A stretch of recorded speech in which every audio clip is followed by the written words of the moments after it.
Muy buenas tardes, mis amigas y mis amigos de su programa Careo. Lito Santana, don Osvaldo. ¿Cómo estamos? De nuevo con ustedes, como ya es una tradición cada sábado a la 1 en punto de la tarde por Cinevisión. Dígame, Osvaldo, ¿cómo se siente? Yo estoy bien, muy tranquilo. Qué bueno. Primer programa del mes de febrero. Ya estamos en el segundo mes y estamos entonces entrando. Hoy este programa es el primero. Febrero, mes del amor, mes de la amistad, mes de la patria, 27 de febrero, Día de la Independencia Nacional.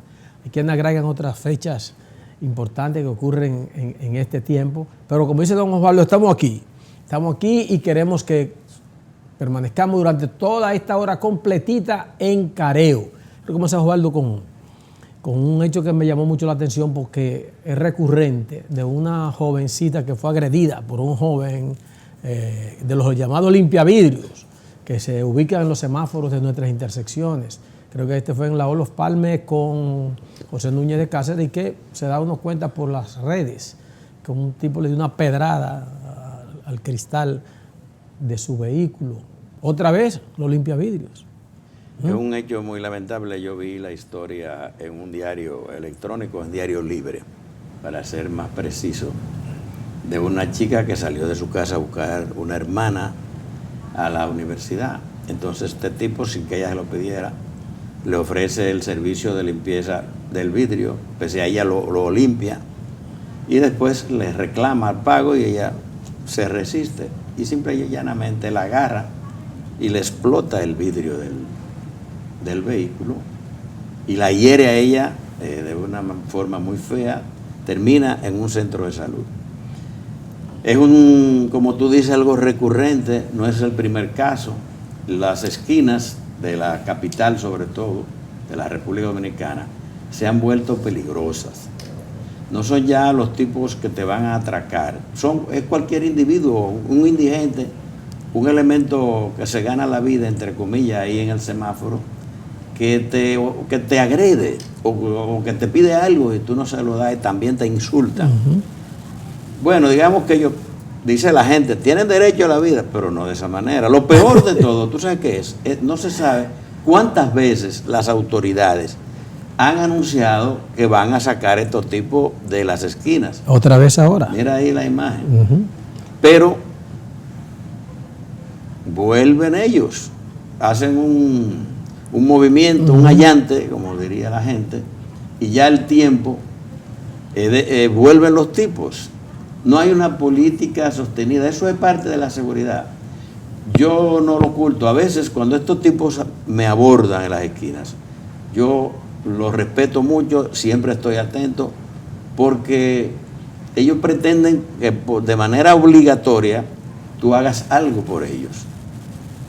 Incluso hay extremos de personas que te piden una limosna. Si tú le das alguna moneda, incluso te pueden insultar. Te la devuelven, te la tiran. Que le diste es muy poco. Entonces esta sociedad no está bien.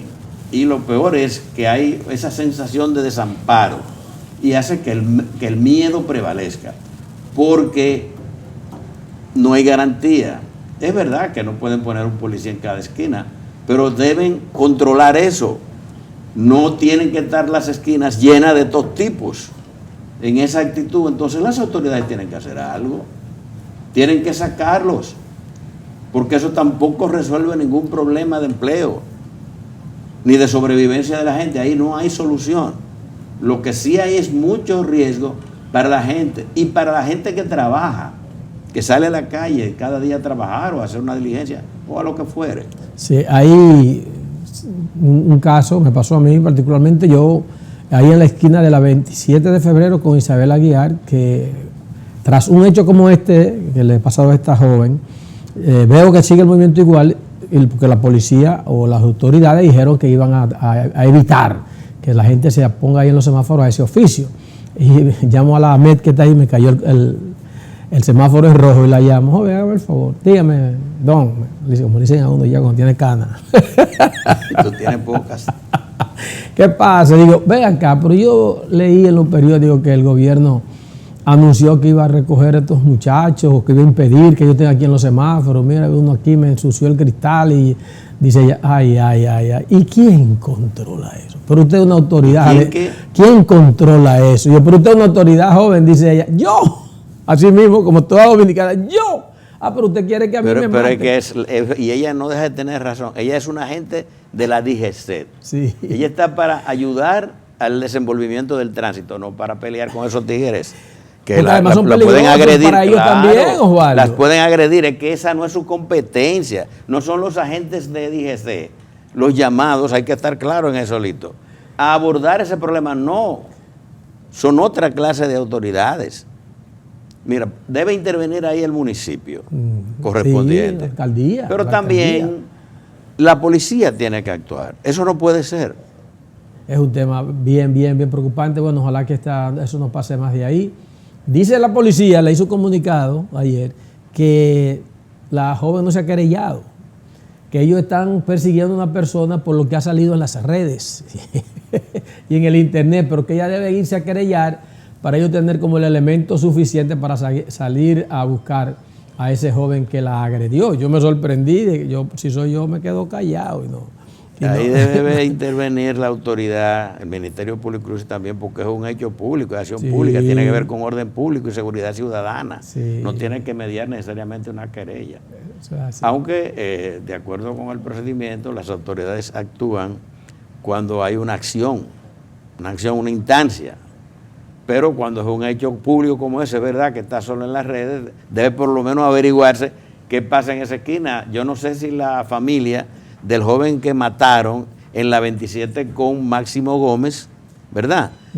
Se querelló para que la autoridad actuara y empezara a investigar, pero fue un hecho trágico, tremendo, y eso obligó a las autoridades a actuar. Entonces es materia de orden público y no tiene que mediar necesariamente una querella para eso.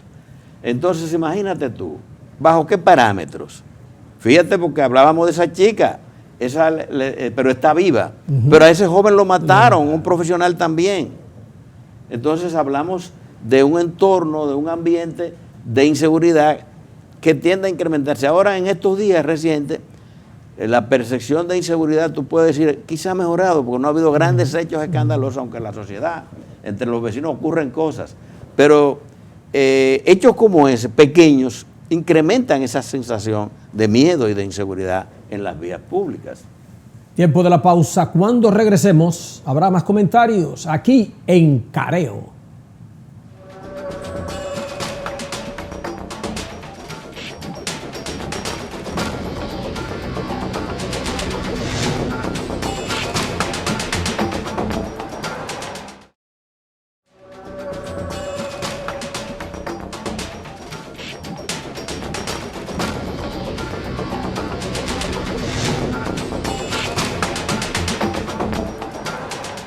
Muy bien, de retorno con todos ustedes aquí en Careo. Osvaldo, otro acontecimiento que marcó la semana fue el temblor de tierra. En República Dominicana no es tan frecuente esto, sentirlo con esta fortaleza, aunque dice el Centro Sismológico, que está en la Universidad Autónoma de Santo Domingo, que con frecuencia aquí vive temblando la tierra. Centro Nacional de Sismología de la Universidad Autónoma de Santo Domingo. Que aquí con frecuencia tiembla la tierra, pasa que son a veces tan pequeños. La tierra está temblando permanentemente. Sí, que no se puede. Y hay países, por ejemplo, en la ciudad de San Salvador, que eso es como una rutina. Esa ciudad está cercana a un volcán activo y en cualquier momento depende también donde te encuentres, el sitio de la ciudad, la infraestructura local, la locación donde tú te encuentres, tú vas a sentir que hay alguna vibración de la tierra. Este ocurrió en Baní, dice, cercano a Baní, no en Baní. Matanzas. Matanzas de Baní, un municipio costero. Hay dos matanzas en la República Dominicana. Está también en Naguay. Hay matanzas. Precisamente el gran temblor, el más grande temblor en tiempos relativamente modernos, ha ocurrido en la República, que fue en el siglo pasado, 1946 me parece. Fue en Matanzas. Sí, le decía Matancita. Sí, Matanzas. Que el mar Nagua. El mar penetró. Un maremoto tremendo. Un maremoto. Bueno, muchas veces, ¿por qué no hicieron advertencias de posible maremoto en República Dominicana con esto de ahora, de este temblor? Pero parece que las magnitudes es que rápidamente, porque ya con los sistemas de alerta que tienen, por ejemplo, el servicio de los Estados Unidos, saben rápidamente si va a haber o no tsunami o maremoto, porque no había lugar para eso. Pero lo importante, yo creo, de todo esto, al margen de todas las cosas, ¿verdad? Las chanzas, todo lo que surgió, sustos y después risa y cómo la gente somatizó, ¿verdad? Este evento, es que los dominicanos debemos hacer conciencia de que un terremoto es una posibilidad que puede ocurrir aquí en la isla. Ya tenemos experiencia, ¿verdad? El de 2010 en Haití, que se sintió fuerte aquí, fue un desastre. Dice que se produjo en la misma falla que hay en Haití, ahora de Matanzas. Sí, pero no necesariamente en la misma ubicación, porque esto fue en Matanzas. El de Haití arranca esa falla en la Bahía de los Muertos, en la falla de los Muertos, en la Bahía de Neiva, pasa debajo del lago Enriquillo y termina en el extremo suroeste de Haití. Ahí fue donde se produjo el terremoto de 2010. Más de 300.000 personas murieron, que fue un desastre, destruyó la ciudad de Puerto Príncipe. Y aquí en la República, en el siglo pasado, también hubo un gran terremoto, ¿verdad?, que fue el de 1946. Entonces yo decía que nosotros, los dominicanos, eso es lo fundamental del aprendizaje, tenemos que hacer conciencia de que en algún momento aquí puede haber un terremoto de gran magnitud. Estamos en una región sísmica. La República Dominicana está sobre varias fallas, activas todas. Son 4 las principales. Y están distribuidas, digamos, por la geografía nacional. Y ya tenemos la experiencia, la del más reciente que nos afectó a los dominicanos, con cientos de muertos, que fue la del 46, 1946, y hacia atrás. En el nordeste. ¿Verdad? En el nordeste de la República. De modo, incluso durante el siglo pasado se produjeron varios eventos. Entonces, uno se olvida de eso porque la tierra no tiembla todos los días. Pero es una realidad. Entonces, ¿qué es lo que debe hacerse? Estar consciente, tener a mano, digamos, los protocolos. No siempre cuando ocurre este imponderable uno piensa en eso, sino un escape. Que las autoridades realmente traten de imponer lo que son los llamados códigos con los que se debe construir, pero verdad, con mínimo de seguridad, las infraestructuras en la República, y saber que aunque no estamos entre los 20 países del mundo donde ocurren más sismos, donde se mueve más la tierra, ¿sí?, con efectos catastróficos, sí somos una región sísmica. Todo el Caribe tiene esa tendencia. Entonces, uno lo que tiene es que tomarse previsiones y rogar, si ocurrieran estas cosas, a ver dónde usted puede estar, porque no es fácil.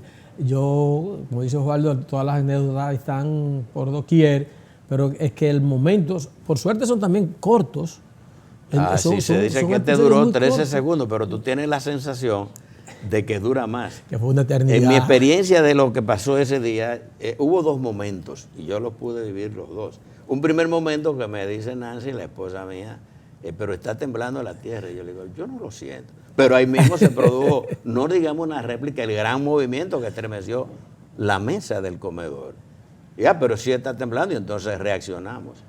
De modo que la versión más socorrida que duró eso, 13 minutos. 3 segundos. Digo 13 segundos, pero parece que la tendencia es que dure 1 minuto lo más. Se habla de que ha habido hasta de 2 minutos, pero después se producen la sucesión, ¿verdad?, de réplicas, que son pequeños movimientos o movimientos de menor intensidad hasta que se va normalizando, ¿verdad?, el comportamiento del planeta en la parte que nos corresponde a nosotros aquí en la isla de Santo Domingo. Quizás para irnos a la pausa ya, el alerta para los constructores, para los ingenieros. Dicen que la mayor cantidad de muertes en Haití vino también por el sistema de construcción que ellos tienen, edificios inseguros, no tienen parámetros pensando también en huracanes, que son otros fenómenos, pero pensando en este tipo de situaciones como son los terremotos, y sus casas, sus viviendas, a veces hasta de 4 y 5 niveles, son pobremente edificadas. Pero hay que decir que en la década pasada, ya cerrando, ¿verdad?, aquí se aprobó. El Estado Dominicano, el Ministerio de Obras Públicas ya tiene un régimen, un nuevo código, lo podemos llamar así, un nuevo reglamento para las construcciones, para las grandes edificaciones, todas esas torres que se edifican aquí en la ciudad de Santo Domingo y en Santiago, en todas las importantes ciudades de la República, se supone que se hacen con las normas, ¿verdad?, de antisísmica, ¿no? Se supone que están protegidas, lo que no quiere decir un terremoto de N magnitud, no se sabe al final qué va a ocurrir. En el pasado uno diría, bueno, por ejemplo, ese terremoto de 1946, que fue tan destructivo, también las infraestructuras eran muy débiles, pero incluso allá esa vez hubo un maremoto. Yo vi una crónica, me van a excusar la gente de los controles con la pausa, que es bueno también que estos temas que no son de todos los días, que la gente esté consciente de las cosas. Yo estuve viendo una historia que tiene el Centro Nacional de Sismología de la universidad, que habla del sismo de 1946, que bueno, eso fue un terremoto, 4 de agosto. Dice que afectó sobre todo el poblado de Matanza, en Nagua, la provincia de María Trinidad Sánchez. Fue arrasado totalmente Matanza por las olas gigantescas que alcanzaron hasta 9 pies de altura, penetrando hasta 2 kilómetros hacia la tierra. Fue bestial. Y quedaron por lo menos 13 casas construidas de madera, de 300, solo quedaron 8 paradas. Las demás fueron despedazadas. Los pueblos de Cabrera, Nagua y Sánchez se quedaron sin comunicación al derrumbarse varios puentes. La cantidad de escombros era enorme, hombres y mujeres como también animales formaron parte de esto. Quedaron sepultados. La totalidad de los cadáveres no fue posible rescatar, aunque se tienen más de 1000 las víctimas, según los trabajos y los levantamientos de la Marina de Guerra de la época. Eso fue en el 1946, nadie se alarme, ¿no? Pero eso es un terremoto de verdad, es decir, nosotros hemos sido afortunados, si se puede utilizar esa palabra, de que en tiempos modernos no han pasado sismos de magnitudes que oscilan entre los 6 grados en la escala de Richter, que se dice. E históricamente, por ejemplo, los sismos más importantes en la República, después del 46, antes, por ejemplo, el del 23 de septiembre de 1887, que ese fue un sismo también importante, y el del 7 de mayo de 1842, que afectó en la zona de Cabo Haitiano, en Haití. Todo eso ocurre en la isla. Pero según este histórico de la Universidad Autónoma, la mayor parte de los sismos registrados en la República Dominicana, medidos, han estado fluctuando entre 5, sí, importantes más o menos, entre 5 y 8.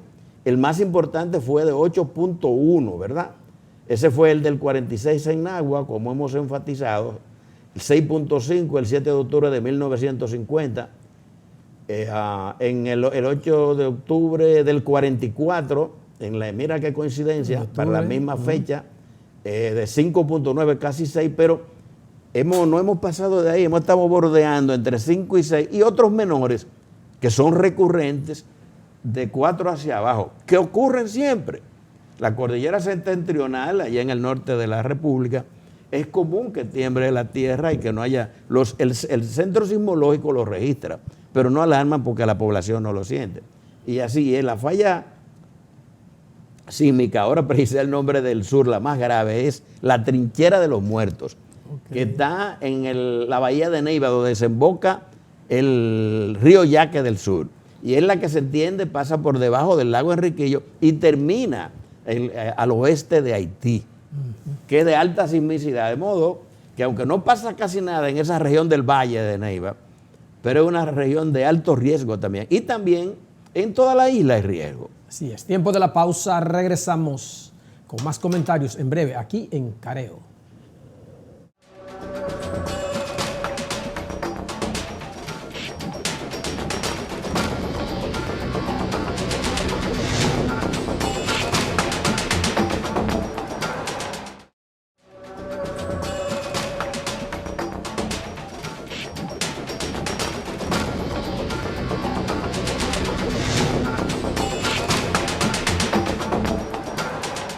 Muy bien, estamos de retorno con todos ustedes aquí en Careo. Tenemos también que tratar, porque sucedió en esta semana, algunas informaciones que tienen que ver con la situación que vive el pueblo haitiano. que ustedes saben que es tema permanente de discusión, no solamente entre nosotros como país y entre ellos como nación que lo están viviendo, sino también como región, Caribe, América Latina y el mundo, podemos decirlo así. En esta ocasión ya la propia Organización de Estados Americanos, la OEA, sabe que hay un clamor de que se intervenga en Haití. Algunos dicen que si es con tropas militares masivas, si es con consejeros, si es con asesores, si es con artillería nada más, si es con vehículos que vengan blindados, pero hay que intervenir a Haití para ver si acotejan la situación que se da en esa nación, Osvaldo. Lo más reciente, ustedes recuerdan que fue el asesinato de 7 policías, que ahí fue que se alarmó la misma policía y fueron ellos y tirotearon, se acercaron, rodearon la casa del primer ministro. Una cosa increíble. Ariel Henry. Y ahora pareciera... Que no estaba en el país, está en la cumbre de CELAC, latinoamericana. Sí, ¿verdad? de la CELAC. De jefe de Estado y de gobierno. Y sucede que ahora se dice que fue un plan de la misma policía que estaba involucrada en todo esto. Oficiales de 3 de la jefes policía. de la policía. O sea, Haití cada vez nos despierta con una cosa novedosa. Gracias a Dios que no ha sido un terremoto ni nada de eso, pero es como si fuera un terremoto de otro tipo, que es el de la violencia, ahora auspiciada por los mismos policías que se declararon incluso en huelga para que se haga justicia en el caso de los que fallecieron de forma violenta por ataques, que mucha gente pensó al principio que era un asunto de las bandas, Osvaldo, pero que había gente de alto nivel policial involucrada en esta situación. Bueno, Haití, como tú dices, cada vez nos sorprende más, aunque ya uno dice, pero ¿hasta dónde que van a llegar? Y además esta semana, además de lo que se dio a conocer del pasado domingo, que fue el asesinato de esos 7 miembros de la Policía Nacional Haitiana, hemos visto que de nuevo el Haití, a través del representante ante la Organización de Estados Americanos, ante la OEA, el embajador haitiano ante la OEA, Leon Charles, que está pidiendo, reclamando a gritos, una intervención internacional, multinacional en Haití. Yo no había visto, bueno, no habíamos visto en tiempos modernos ningún territorio que se considere Estado, república. No digo nación, porque a veces puede haber una nación aunque no tenga un territorio, pero vamos a decir que una república con un territorio, ¿verdad?, formal, que bueno, aunque colapsada, como Haití, pidiendo una intervención para ver si se pueden gobernar de alguna manera. Es una situación bastante dramática. Y él está pidiendo que para llegar a las elecciones la seguridad es una condición fundamental. Y entonces dice que para ese propósito se necesita una fuerza internacional. Yo he sido reticente a aprobar, a validar totalmente la intervención. Yo no diría, habría que dejar que toquen fondo, no digo para ver dónde van a llegar, para ver si los propios haitianos se dan cuenta que deben llegar a un punto de convivencia. Vi esta semana también que Barbecue, Cherizier, sí, el líder Barbecue, que es el jefe de una de las bandas más poderosas, que controla buena parte del territorio de Puerto Príncipe, sobre todo, hizo una declaración, se puede decir, interesante, a la agencia de prensa asociada, que le hizo una entrevista esta vez. Y él vuelve y se define como un tipo, dice, yo soy un revolucionario, yo no soy un bandolero, yo no soy un asesino, el jefe de una de esas bandas secuestradoras, de las bandas que matan. Se confiesa y se dice revolucionario, y dice que ellos están abogando por justicia social en Haití. El drama haitiano es bastante complicado, uno como que lo ve a distancia, a veces tiene conversaciones con personas, pero es difícil de comprender, porque están las bandas, están los partidos que tienen bandas, que financian bandas, los empresarios financian bandas, porque hay sectores productivos. La sociedad haitiana es su complejidad, pero también es un país muy dividido. Están divididos porque aquí hay quienes critican a los dominicanos, que dicen que son no solo anti-haitianos, sino que son racistas frente a los haitianos. No saben que entre Haití hay una fuerte lucha racial. Quienes han gobernado tradicionalmente en Haití son los mulatos. No los negros. No, la pura negritud ha gobernado muy poco en Haití, históricamente. Han sido los mulatos. Y hay resentimiento. a la gente más o menos del color de nosotros, que abundamos aquí en la República, y un poquito más oscuro, más quemados, que somos los mulatos en Haití, que no lo quiere la inmensa mayoría, pero también tienen problemas que tienen que ver, digamos, con la cultura ancestral, la cultura que trajeron de África, y que en el territorio también están compartidos y digamos que distribuidos en atención a creencias, mitos y percepciones de lo que son, de cómo se definen. Entonces tú y yo, sin duda alguna, que somos dominicanos, no tenemos discusión. O aquel amigo que está para allá, que es rubio, pero somos todos dominicanos, nos reconocemos rubios que hay en República, incluso casi caucásicos, blancos del norte, que pueden provenir del norte de Europa, pueden ser dominicanos de ascendencia china, pero son dominicanos y nos aceptamos así, de todos los matices y colores. Allá hay problemas con eso. Y hay problemas también del territorio y hay problemas de la identidad según las creencias y las diferentes versiones del vudú. Hay muchos problemas que dificultan el sentarse en una mesa de negociación para propiciar un entendimiento entre los haitianos. Pero tienen que convivir. Ellos convivieron antes con muchas dificultades, pero hay que encontrar un camino. Yo decía en uno de estos programas que los dominicanos, que tuvimos una gran crisis después de la muerte de Trujillo, el asesino, el dictador, en el 61, vivimos una etapa larga de inestabilidad hasta el 65, que vino la gran contienda, la guerra civil, y llegamos a un entendimiento. Y después fue el gobierno de Balaguer, que fue una dictadura moderada, fuimos llegando a consenso hasta que salimos de esos primeros 12 años de Balaguer. Y después las cosas, el modo predominante de gobernanza en la República Dominicana, en las grandes dificultades, ha sido el diálogo, la concertación, las reformas políticas, sea de la Constitución o de las leyes o lo que fuera, sobre ese predicamento. Y hemos ido construyendo un tipo de democracia, no a lo mejor tenemos muchísimos problemas, pero digamos que la convivencia bajo un Estado, bajo un orden, con fuerzas armadas, ¿verdad?, que nos reconocen, que son, digo, garantes del territorio. Una policía nacional tendrá sus defectos, lo que tú quieras, pero responde a un mando, a un criterio, y gobierna, y es parte, digamos, de las herramientas del poder, lo que es el Estado en su totalidad, las instituciones de la República. Entonces nosotros estamos cerca de Haití, aunque no nos quieran algunos allá, deberían ver un poco y estudiar el proceso dominicano y ver si es posible que ellos se entiendan en algún momento y lleguen a consenso y que diriman sus desacuerdos a través de la vía universal que más o menos se acepta, que son las elecciones. Aún en los regímenes cerrados, aún en las dictaduras, incluso se buscan mecanismos, digamos, de legitimización, que son las elecciones. Entonces ese momento tiene que llegar en Haití. Se ve lejos, sí, Osvaldo, pero es necesario que llegue, porque no hay otra forma, porque si lo que están controlando ahora mismo gran parte de ese territorio es como se ha planteado, son bandas. Llegar a ese punto se necesitaría un esfuerzo suprahumano y de solidaridad también de todos los pueblos del mundo para que Haití pueda mejorar y encarrilarse por mejores senderos. Vamos a la pausa, regresamos con más en Careo.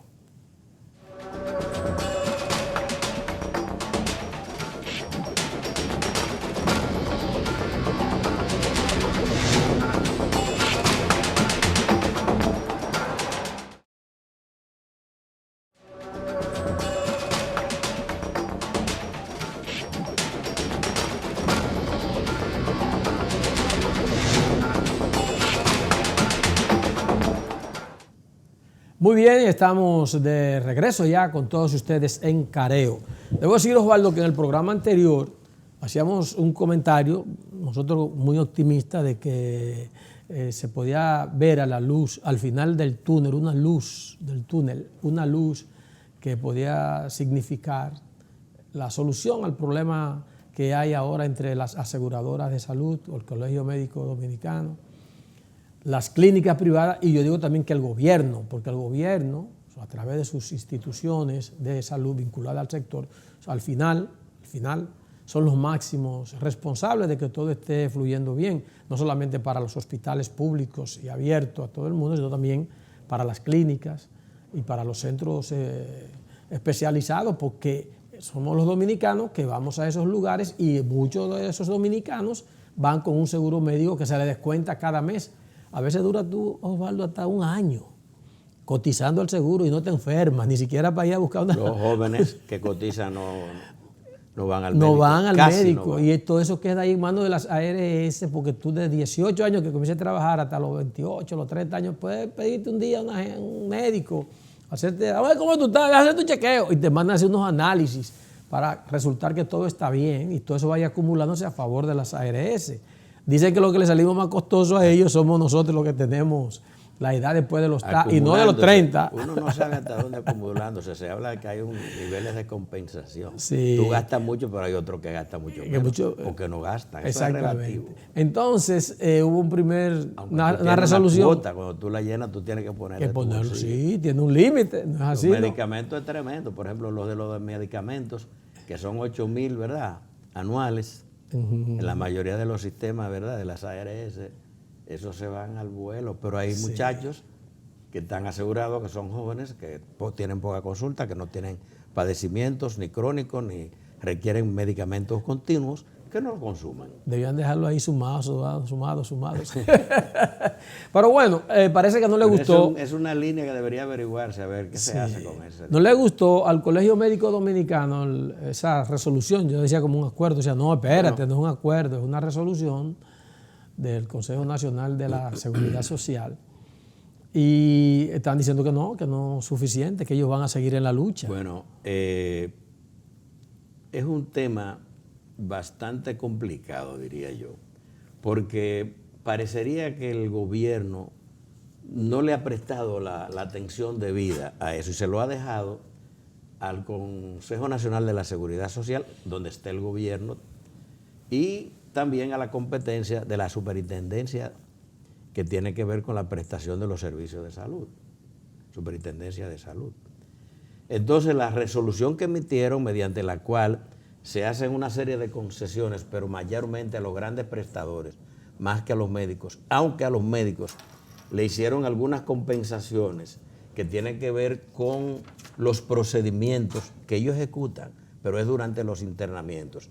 Y también con los honorarios, también durante los internamientos. Sin embargo, la demanda fundamental de ellos, en lo que tiene que ver con sus ingresos, que es el aumento de lo que se le paga, ¿verdad?, por consulta ambulatoria, no lo tocaron.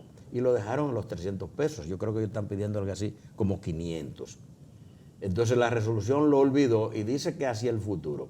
De todas formas, el Colegio Médico, que es la parte, lo ha rechazado, la resolución, y están anunciando que continúan con su plan de lucha. Y tienen el sábado 8, me parece que el sábado 8, una marcha en Barahona, la próxima marcha, para continuar exigiendo. Y también dice el Colegio Médico que no solamente no le cumplieron a ellos en lo que es la parte del aumento de las consultas, del honorario por consulta, que era cardinal, sino también que las otras demandas que tienen que ver con la prestación de los servicios a la población, es incluida a la población, incluido el monto mensual para medicamentos, igual se dejó.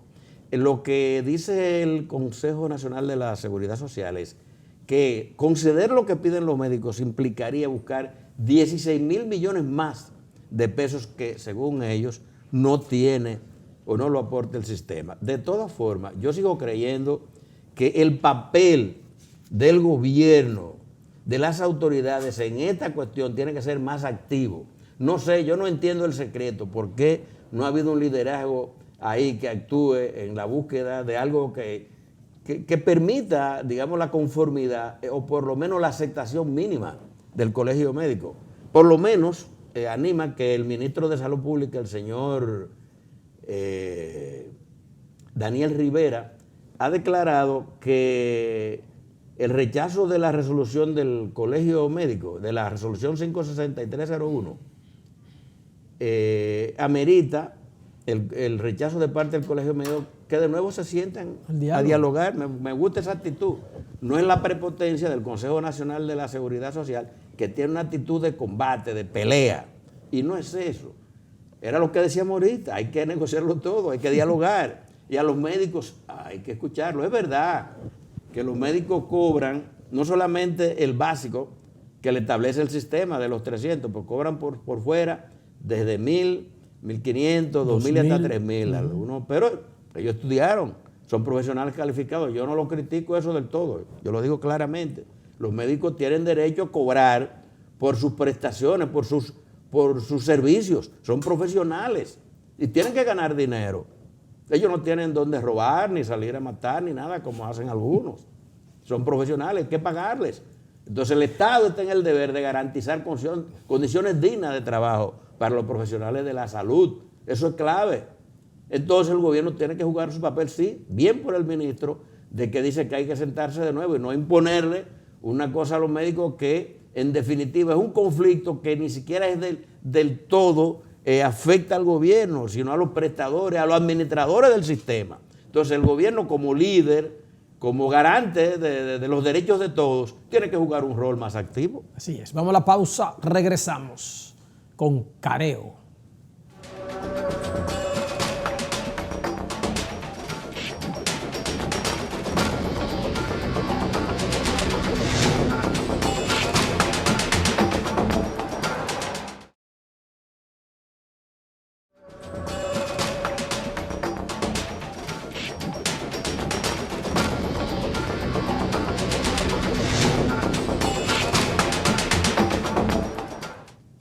Muy bien, estamos ya de regreso con todos ustedes. La parte final de Careo. Hacía mucho, Osvaldo, que no veía una manifestación juvenil en el Día de la Juventud. 31 de enero vi que en el Conde salieron muchos jóvenes, pero eso fue como política, porque andaban con sus atuendos yo no sé si verde y bandera todo nacional. Es político, pero tú te refieres a una marcha que hubo, digamos, promovida por la fuerza del pueblo.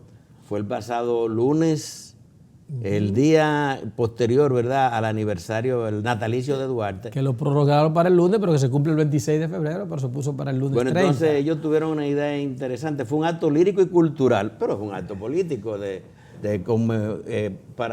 mira la marcha fue para conmemorar, digamos, que el nacimiento del natalicio.